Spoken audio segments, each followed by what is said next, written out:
നമ്മൾ കിലുക്കം താളവട്ടം സിനിമകളൊക്കെ ഇല്ലേ പ്രിയദർശൻ്റെ ആ സിനിമകളിലൊക്കെ നമ്മുടെ ദൂരക്കിഴക്കുതിക്കും പിന്നെ താളവട്ടത്തിലൊരു പാട്ടുണ്ട് മോഹൻലാലും കാർത്തികയൊക്കെ കൂടിയിട്ട് അങ്ങനെ ഇങ്ങനെ പൈൻ ട്രീസിൻ്റെ ഇടയിൽ കൂടെ അങ്ങനെ ഓടിയിട്ടൊക്കെ കുറച്ച് പാട്ടൊക്കെ ഉണ്ട്.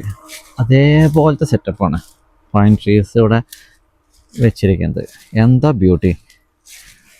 നല്ല ശരിക്കും നമുക്ക് നോക്കുകയാണെന്നുണ്ടെങ്കിൽ കണ്ടില്ലേ, നല്ലൊരു ഓർഡറിലാണ് വെച്ചിരിക്കുന്നത്.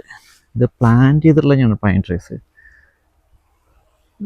രാവിലെ ഇറങ്ങി നടക്കുകയാണെന്നുണ്ടെങ്കിൽ ഇത് ശരിക്കൊരു ബ്യൂട്ടിഫുൾ സീനറിയാണ്. നമുക്ക് എത്ര നേരം എന്നാലും സമയം പോണത് അറിയില്ല കേട്ടോ. അങ്ങനത്തെ സെറ്റപ്പാണ് ഇവിടെ. ഇത് വിൻ്ററിൽ, ഇതിപ്പോൾ വിൻ്ററിലേക്ക് പോവുകയാണ്, ഫോളാണിത്. ഈ ടൈമിൽ ഇപ്പോൾ ഇങ്ങനെ കുറച്ചുകൂടി കഴിഞ്ഞിട്ടുണ്ടെങ്കിൽ ഞാൻ പിന്നീട് വീഡിയോ എടുത്ത് കാണിച്ചു തരാം എങ്ങനെയാണെന്നുള്ളത്.